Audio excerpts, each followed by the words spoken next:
Now, as gunshots echo across the wind-swept, snow-covered reaches of the wild Northwest, Quaker Puffed Wheat and Quaker Puffed Rice, the breakfast cereal shot from guns, present the challenge of the Yukon. It's Yukon King, swiftest and strongest lead dog of the Northwest, blazing the trail for Sergeant Preston of the Northwest Mounted Police in his relentless pursuit of lawbreakers. On King, on you husky! Gold discovered in the Yukon. A stampede to the Klondike in the wild race for riches. Back to the days of the gold rush. With Quaker Puffed Wheat and Quaker Puffed Rice, bringing you the adventures of Sergeant Preston and his wonder dog, Yukon King, as they meet the challenge of the Yukon.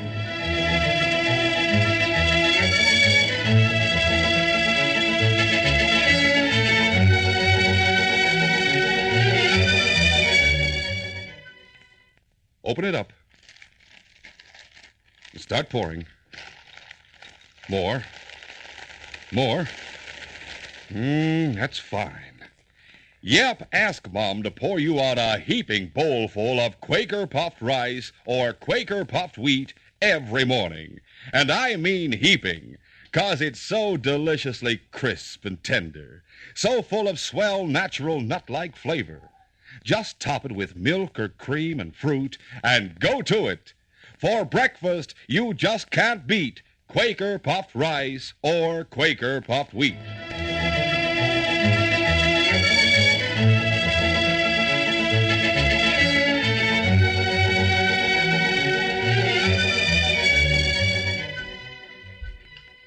Dave Wyatt was just finishing supper when he heard the sound of a dog team arriving outside his cabin.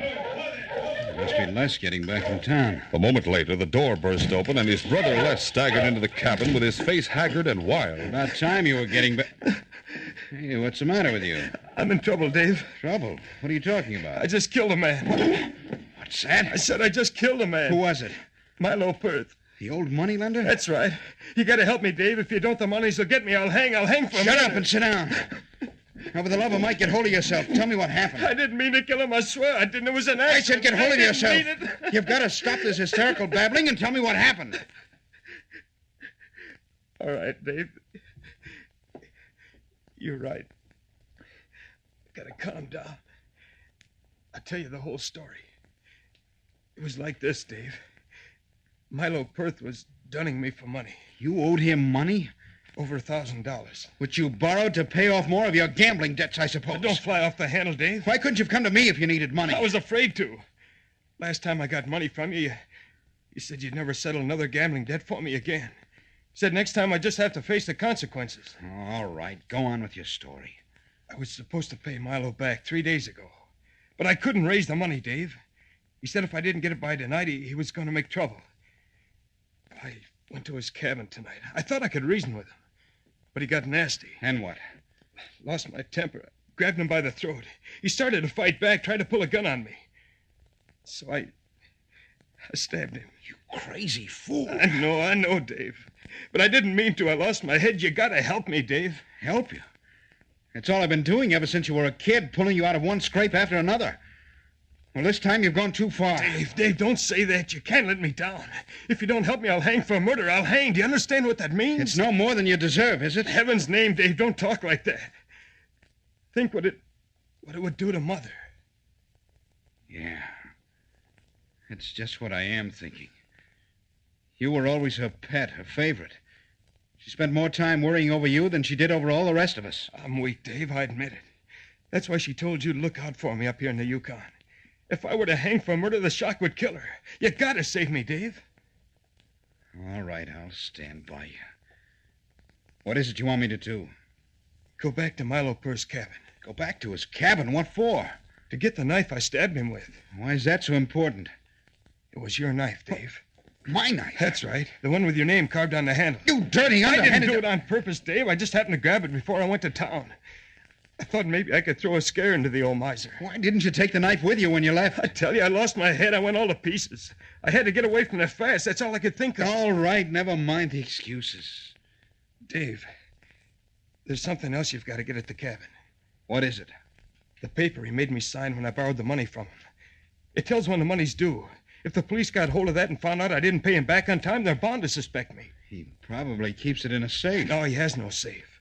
Keeps all his papers and valuables hidden somewhere around the cabin. All right, we'll try to find it. Oh, not we. Huh? You'll have to go alone. Alone? What about you? I can't go back there and look at him, Dave. I can't. Don't ask me to do it. Yeah, maybe you're right at that. You'd probably go to pieces and start screaming. Now, look, Dave. If you do this for me, I swear I'll never go wrong again. How many times have I heard that promise? This time I mean it. Well, you'd better. Because this is the last scrape I'm going to pull you out of. After this, I'm through with you. Dave put on his parka and mucklucks and prepared to leave. His brother Les followed him to the door. Do you know where Milo's cabin is located? Yeah, I know, on the north edge of town. Yeah, that's right. Good luck, Dave. I may need it. All right, line the team, Buck. Now, hush your huskies. For several minutes, Les stood in the open doorway of the cabin. The fool. He waited till Dave had disappeared down the trail, and then he gave a low whistle. A moment later, the figure of a man emerged from a thick grove of trees nearby.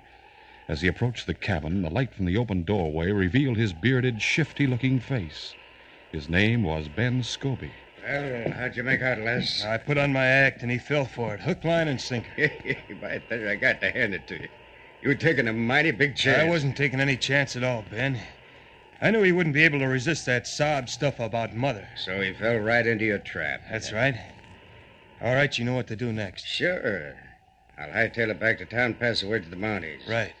You're sure Dave will still be there at the cabin by the time the redcoats show up? Sure. I told him to look for a certain paper.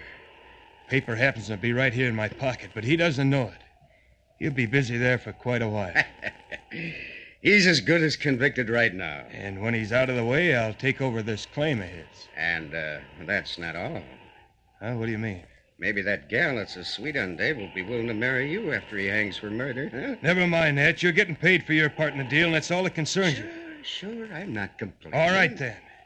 Get back to town and be quick about it. Ben Scobie returned to Dawson City and went straight to Mounted Police Headquarters. Sergeant Preston was on duty in the office with the great dog King curled up beside his desk. Sergeant, you gotta come quick. What's wrong? Milo Pearce been murdered. Tell me about it till I got my parka. I just now gave him his cabin. I went there to see him. Wanted to borrow some money from him. Go on. What happened? Well, when I got there, as I passed the window, I could see a man inside. Seemed to me he was acting kind of funny. What do you mean? Well, he was poking all around, as though he was searching for something. That made me suspicious, so I went closer at the window and peeked in. And saw what? Milo Pearce lying on the floor with a knife in his chest. Who was the man? Do you recognize him? Yeah. It was Dave Wyatt. Dave Wyatt. Come on, King. Let's go. A short time later, the sergeant and Ben arrived at Milo Pearce's cabin at the edge of town. Before entering, they peered through the window. Like thunder, he's still there. Yes, so I see. He's in for a shock when I open the door. Get your hands up, Dave. Sergeant Preston? Get your hands up high and walk toward me. I know what you're thinking, Sergeant, but you're wrong. I didn't kill him. I'll hear your story later. Turn around and hold out your hands. All right. Watch him, King, while I snap on these handcuffs. How did you happen to come here? Because I saw you through the window and went and got him. That's why, you murdering coyote. All right. Now tell me what happened. I've already told you. I didn't kill him. I haven't accused you of murder yet. I asked you to tell me what happened. I came here and found him dead. Why did you come here? That's my business. What were you searching for? You're making a mistake, Dave. I have nothing more to say. All right. Watch him, King. What are you going to do now, Sergeant? Take a look at the body. Ben, you said you saw the knife in the dead man's chest when you looked through the window. I did. Wyatt must have pulled it out after I went to get you. In that case, he should still have it on him. Sure. Go ahead and search him. I reckon you'll find it. Stand still, Dave. Yes. There's a knife, all right. That's it. That's the one I saw. I can tell by the shape of the hilt. The blade's been white, but not quite enough. There's still traces of blood up close to the hilt here. I swear I'm innocent. Sorry, Dave. I'm arresting you in the name of the Crown for the murder of Milo Pearce. We'll continue our adventure in just a moment.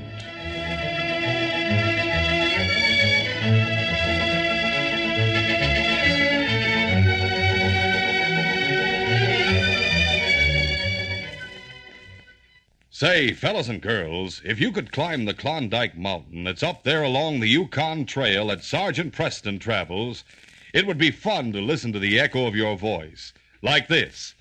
Yodelee, yodee, yodelee, yodee. Or like this. Quaker puffed rice, Quaker puffed wheat. Shot from gun. Hey, am I dreaming? You're no echo. I am too. Why, an echo always calls back the same words. Oh, it's tiresome to keep saying what other people say. Well, I suppose it would get monotonous. Now, if I could eat what other people eat. Well, I take it you already know that Quaker puffed wheat and Quaker puffed rice are the famous ready-to-serve cereals shot from guns. Naturally. And Echo hears about them all the time. Oh, they're famous. It seems like everyone loves Quaker puffed rice and Quaker puffed wheat because they're so crisp, so nut-like in flavor, and downright delicious tasting. Makes my mouth water. And when you top those giant-sized grains of wheat or rice with milk or cream and fruit, it's a dish fit for a king. Man, oh man, I could go for a heaping bowlful. That's how millions feel about Quaker puffed rice and Quaker puffed wheat. And fellas and girls, they're good for you. Furnish extra food values of restored natural grain amounts of vitamin B1, niacin, and iron. So for the nourishing breakfast that's a delicious treat, help yourself to Quaker puffed rice and Quaker puffed wheat.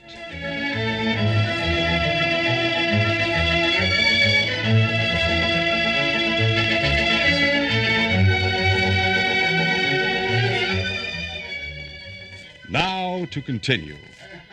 On the morning after Dave Wyatt's arrest, his brother Les went to the Monte Carlo Cafe to see a singer named Joy Moore, who was Dave's fiancée. Joy, I don't suppose you've heard the news yet. The news about what? Dave has been arrested for murder. Murder? He killed Milo Perth last night at the old man's cabin. I don't believe it. Afraid it's true, Joy. Sergeant Preston caught him practically red-handed. He found Dave in the cabin searching for something, and Dave had the murder knife in his pocket. Oh, but that's impossible. Dave wouldn't commit murder. I know. I couldn't believe it either. As far as I'm concerned, Dave is the swellest guy in the world. He's been a wonderful brother to me. But, well, what about the evidence? Well, there must be some explanation. What does Dave say? Nothing. He won't talk. I hate to say it, Joy, but I'm afraid it's because there's no explanation he can give. What do you mean? Well, I didn't tell this to the police, but when Dave left the cabin yesterday evening, he was all steamed up. He took his knife with him. He muttered something about having a showdown with Milo Perth. Frankly, I think he went to Perth's cabin fully prepared to kill him. Oh, I still don't believe it. I'm going over to the jail and talk to Dave right now. A short time later, Sergeant Preston escorted Joy through the corridor of the jail to Dave's cell. Perhaps he'll talk to me, Sergeant, even though he won't talk to the police. I certainly hope so, Joy. If you persuade him to give some explanation, I'll do everything in my power to help prove him innocent. Oh, here's his cell right here. Joy! Dave! You may visit for 10 minutes, Joy. The jailer will notify you when your time's up. Thank you, Sergeant. How did you find out about my being here? Les came to the cafe and told me. I suppose you've heard the whole story. I've heard it, yes, but I don't believe it. Tell me the truth, Dave. Did you kill Milo Perth? No, I swear I didn't. Thank heavens for that. I knew you were innocent. I'm glad you have faith in me, Joy.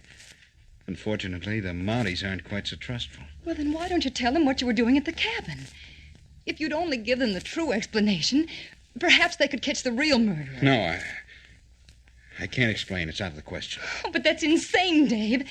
If you don't, you'll hang for murder. Take it easy, Joy. Take it easy. After all, I'm no killer. I have friends who can testify to my character. Besides, what motive would I have for killing Perth? Who knows? Maybe a jury won't convict me after all. Oh, you don't believe that any more than I do. We'll just have to wait and see. Then you won't lift a finger to defend yourself? I'll say this much, Joy. The Mounties know that I was searching for something in Milo Perth's cabin. If they ever get their hands on it, they may figure out the real solution and decide that I'm innocent. Otherwise, I intend to take my chances in front of a jury.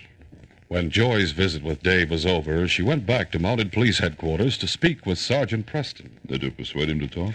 No. He absolutely refuses to explain what he was doing at Milo Perth's cabin. Well, he'll need to explain more than that. What do you mean? And that's the fact that Perth was killed with Dave's knife. Then you think he's guilty, too. I didn't say that, Joy, but facts are facts. Unless we can find some other explanation to fit them, I'm afraid Dave's certain to be convicted. He said one thing that might be a clue. Huh? What was that? Well, you know that he was searching for something in Milo Perth's cabin when you found him. Yes, but I don't know for what. Well, Dave said that if you Mounties ever got your hands on it, you might figure out the real solution and decide that he was innocent. Huh? We've already found the place where Perth had his valuables hidden. However, we found nothing that connects with Dave in any way. Oh, but, Sergeant, there must be something in the cabin that'll prove his innocence. All right, we'll search the cabin again, and I promise you, if there's any clue there, we'll find it. That afternoon, the sergeant made a thorough search of Milo Perth's cabin with the help of a police constable. But they failed to discover anything that might shed further light on Dave Wyatt's motives. The following day, Joy Moore came to Mounted Police Headquarters to learn the results of the sergeant's search. Did you find anything at Milo's cabin, Sergeant? No, Joy, we searched the place thoroughly, right down to the bare boards, and I'm sure there's nothing there that has any bearing on this murder case. Oh, but there's no doubt that Dave was searching for something. There must be some clue you've overlooked. I'm afraid the only person who can help us find that clue is Dave himself, and he still refuses to talk.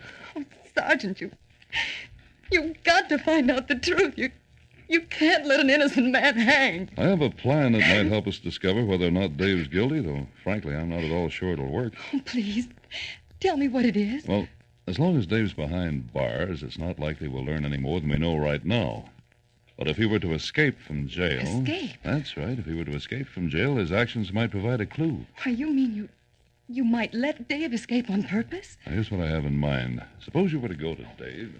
As Sergeant Preston explained his plan, Joy's face was troubled as she realized that it might only serve to draw the noose tighter around Dave's neck.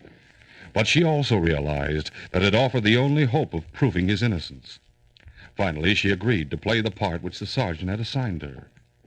A short time later at the jail, Dave looked up as Sergeant Preston and Joy approached the door of his cell. Joy. Hello, Dave. 10 minutes, same as last time. All right, Sergeant.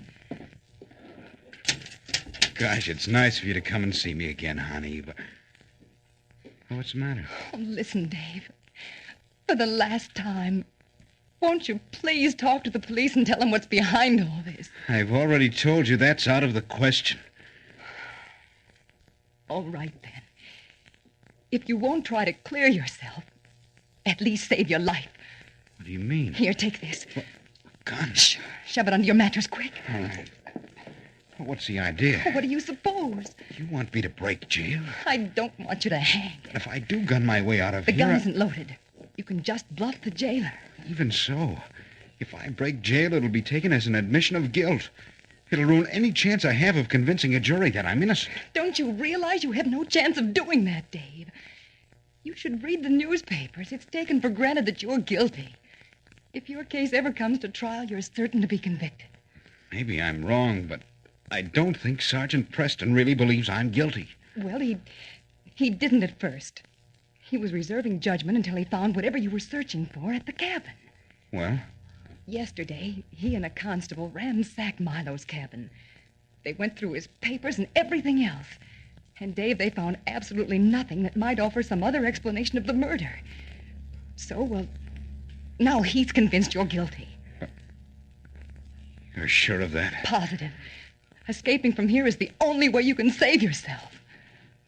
All right, I'll do it. I'll break out tonight. At 8 o'clock that night, there was a change of guard at the jail, and the oncoming jailer made a round of inspection. As Dave Wyatt heard him approaching, he quickly sprawled face downward on the floor of the cell, as though he were unconscious. In his right hand, hidden beneath his body, he held the gun which Joy had brought him. Hey, Wyatt. Wyatt, what's the Reach, matter? Monty. Now, listen, Wyatt. I said reach. And don't try calling for help unless you want me to pull this trigger. Now come close to the bars. You... Keep them way up high while I take your gun. That's better. Now unlock the door. You're making a big mistake, Wyatt. By saving myself from the hangman? Go on, unlock the door and be quick about it. All right. Inside and lie face down on the floor. Now then I'm going to tie you up and gag you with strips of bedding. And you'd better not try any false moves while I'm doing it. It'll be the last move you ever make. Later that same night, Ben Scobie was visiting Les at the Wyatt's cabin. As the two men sat drinking at the table, they discussed the latest developments in the situation. Ben, trial's been set for next Monday. Yeah, so I heard. It'll take a miracle to save him after the way you framed him. The knife alone will be enough to convict him. Well, just don't forget that $1,000 is coming to me as soon as you take over your brother's claim. Don't worry, Ben. You'll get paid off. Are you leaving? Yeah. Better be heading back to town. Scobie put on his parka and left the cabin. A few moments later, Les looked up with a start as the cabin door burst open. Dave, how did you get here? I broke out of jail. Oh, yeah, but... how'd you manage? Never mind that. Since when have you and Ben Scobie been such close pals? What are you talking about? You know what I'm talking about. I saw him leave the cabin just now, not to mention the bottle and glasses sitting there on the table. Why, I've known Ben for a long time. Yeah? And maybe you also know that he was the gent who turned me into the Mounties. As a matter of fact, that's why he came here, Dave. He wanted to know if I could offer any other explanation of what you were doing at Milo's cabin. So you poured him a drink and got real chummy with him. Well, I was trying to convince him you were innocent. I thought it might help out at the trial to have him on our side. After all, Ben knows what sort of a guy you are. He knows you're no killer. Last time I saw him, he called me a murdering coyote. Well, appearances were against you, Dave. He's changed his mind. Don't give me that. Dave, what's gotten into you? You're acting as though you suspect me of something. I'm beginning to suspect plenty. What do you mean? You told me Milo had a paper you'd signed at the time you borrowed the money from him. Well? The Mounties searched his cabin thoroughly, trying to find whatever I was looking for. If there'd been any such paper, they would have found it. Well, how do you know they didn't? Because Sergeant Preston told Joy they found nothing that had any bearing on the murder. Oh, he did, huh? That's right. And now that I find you're so chummy with Ben Scobie, I'm beginning to wonder if maybe you haven't framed me from start to finish. Now, look, Dave. Before you go jumping to any conclusions, let me show you something that'll change your mind. What are you talking about? I'm talking about this gun. Well, you did. Keep your hands right where they are, Dave. So you did frame me. Sure, I framed you. I killed Milo Perth with your knife and sent you back to his cabin on a fool's errand. And I fixed it up with Scobie to tip off the Mounties so you'd be caught red-handed. And to think I was willing to face a murder rap just to save your neck from a noose. My own brother. Yeah, you're good for nothing, brother. The black sheep, who always had it rubbed into him what a fine, upstanding young man you were. Well, maybe the folks back home will change their minds when they hear how you broke jail to keep from hanging for murder. What do you think you're going to do? I'm going to kill you, Dave. And then I'm going to dispose of your body someplace where no one will ever find it. Drop that gun. By Preston, you won't get... You shot the gun right out of his hand. Yes, and if he makes any more false moves, I'll shoot to kill. Stand right where you are, Les. How did you get here? I trailed Dave here from the jail. Trailed me? Yes, Dave. I arranged with Joy to give you that gun and talk you into staging a jailbreak. But in heaven's name, why? Because you wouldn't talk, Dave. I figured that if you were to escape from jail, I might learn the truth behind the murder. And as it turned out, that's exactly what happened. Then you know that Les killed Milo Perth? Yes, Dave. I was listening outside the window and heard the whole story. Reach, Preston. Scobie. Yeah, just in the nick of time from the looks of things. Scobie, if I ever saw a welcome face, yours was it. How'd you happen to show up? Well, I got a ways down the trail and realized I left my tobacco behind. So I came back to get it. Then I spotted Preston listening outside your window. So I figured something was up. You figured right, Ben. He and Dave are wise to the whole deal. What are we going to do with him? Get rid of them both, permanently. That's kind of risky, don't you think? Not the way we'll work it. You see, Dave got hold of a gun and broke jail. So we'll claim he put up a fight when Preston showed up and they both got shot. Good enough. All right, Ben, keep him covered while I get Preston's gun. Sure, go ahead. King had been too far away from the door to attack Scobie when the crook entered. Don't move, Monty. But now, as Scobie and Les had their attention focused on Yeah, their I got intended it. victims, he moved cautiously toward the man holding the gun. Suddenly, the great dog sprang. Scobie's gun went off, and the bullet plowed into the ceiling as King seized his gun arm. Look out, Sergeant. No, you don't. The Mountie's fist caught Les full in the face. And before he could recover, the sergeant had followed it up with a flurry of rights and lefts. Don't hit me again. I give up. On your feet, then, and get over against that wall with your hands up. Help! Get this dog off me! Get his gun, Dave. Right. I have it, Sergeant. All right, King. Let him up now, boy. I have him covered. Oh, that was a close call. If it hadn't been for King... Yes, if it hadn't been for King, Dave, we might both be dead by now. But as it is, we've caught the real killer, and this case is closed.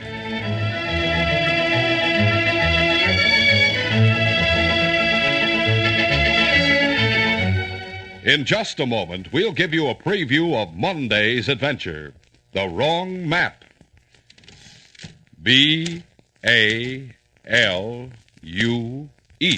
Value. Yes, it spells value for the whole family when there's Quaker puffed wheat or Quaker puffed rice on the breakfast table. It's the economical deluxe breakfast treat for the whole family, served with milk or cream and luscious fruit. Only choice premium grains are good enough for Quaker puffed wheat and Quaker puffed rice. And these king-size kernels are shot from guns, actually exploded up to 8 times normal size to make them extra crisp and tender. When it comes to food value, every bowlful of delicious Quaker puffed rice and Quaker puffed wheat gives the whole family extra food values of restored natural grain amounts of vitamin B1, niacin, and iron. You get safeguarded value. Every bit of the nourishing goodness and fresh nut-like flavor is protected by the sealed inner lining in the big red and blue Quaker packages. That lining in these fine modern packages serves to doubly protect the flavor and crispness until the moment you pour it into a bowl. That's why Quaker puffed wheat or Quaker puffed rice is never sold in bags or bulk. Tomorrow, get both delicious kinds. And be sure the smiling picture of the Quaker man is on each package. And now, in the private office of a crooked mine broker named Cass Hinckley, a man named Flint Parker is speaking. Hinckley, how would you like to get in on the ground floor of a new gold strike? I'd like that real well, Parker. Real well. As who wouldn't? All right, here's the dope. A young mining engineer named Gil Dryden has made a valuable strike somewhere in the mountains. He's brought back ore samples to prove it. He's drawn a map showing the location of the strike. Keep talking. He's staying at the Victoria Hotel. If your men can break into his room tonight, they can get a hold of that map. They'll do it all right. That map will be in my hands before morning. Yes, a valuable gold map is at stake, and thieves are out to get possession of it. When Sergeant Preston enters the picture, he'll be facing plenty of trouble and possible death at the hands of ruthless gunmen. Be sure to hear this exciting adventure Monday. These radio dramas, a feature of the Challenge of the Yukon Incorporated, are created by George W. Trendle, produced by Trendle Campbell Enterprises, directed by Fred Flowerday, and edited by Fran Stryker. The part of Sergeant Preston is played by Paul Sutton. They are brought to you every Monday, Wednesday, and Friday at the same time by Quaker Puffed Wheat and Quaker Puffed Rice. The breakfast cereals shot from guns.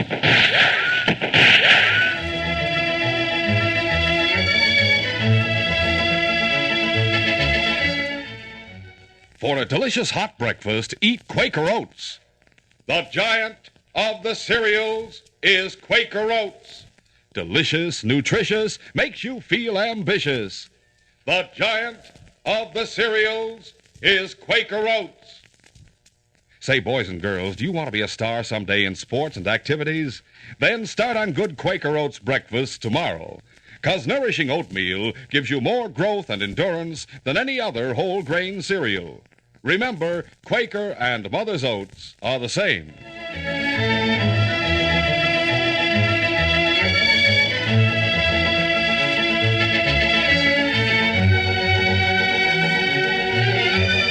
This is J. Michael wishing you goodbye, good luck, and good health from Quaker Puffed Wheat and Quaker Puffed Rice.